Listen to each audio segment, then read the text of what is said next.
కావాలనుకుంటున్నావా? నీ జీవితంలో యుక్తమైన పాత్రగా నేను ఉండాలనుకుంటున్నావా? పనికిరాని వాళ్ళు చాలామంది ఉన్నారు ఈ లోకంలో.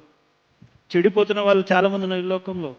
ఏమండి, కొద్దిగా పైన భక్తి ఉన్న వాళ్ళు కూడా చెడిపోతున్న వారు చాలామంది ఉన్నారు ఈ లోకంలో. కానీ యేసులో ఉండుట వలన, ఆ సార మీద ఉండటం వలన, యేసయ్య చేతిలో ఉండటం వలన అద్భుతమైన పాత్రలుగా మారిన వారు అనేక మందిని దేవుడు తీర్చిదిద్దుతున్నాడు. హల్లెలూయా. అతి కృప దేవుడు నీకు నాకు ఇవ్వాలని దేవుడు ఇష్టపడుతున్నాడు. నీ యవన జీవితాన్ని ఆ యొక్క దేవుని చేతిలో పెట్టు. దేవుని చేతిలో సరెండర్ చేసుకో. ఎన్నిసార్లు అన్నా నేను రక్షణ పొందానన్నా, మారు మనసు పొందానన్నా అంటే చాలదు, మళ్ళీ సబ్మిట్ చేసుకో. నీ హృదయాన్ని చూస్తున్న దేవుడు. నీ హృదయం అనేది ఘోరమైన వ్యాధి కలది. మన హృదయాలు ఘోరమైన వ్యాధి కలది. ఏ అవిశ్వాసం దూరిందో, ఏ చీకటి దూరిందో, ఏ అవిధేయత దూరిందో, ఏ అహంకారం దూరిందో, ఏ పనికి మాలిన అలవాటు దూరిందో ఒక్కసారి దేవుని సన్నిధిలో పరిశీలన చేసుకుందాం.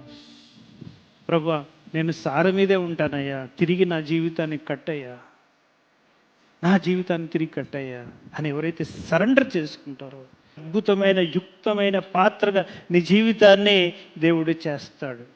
అట్టి సరెండరింగ్ లైఫ్ ఎప్పటికప్పుడు దేవుని సన్నిధిలో మన హృదయాన్ని సమర్పించుకోవాలి.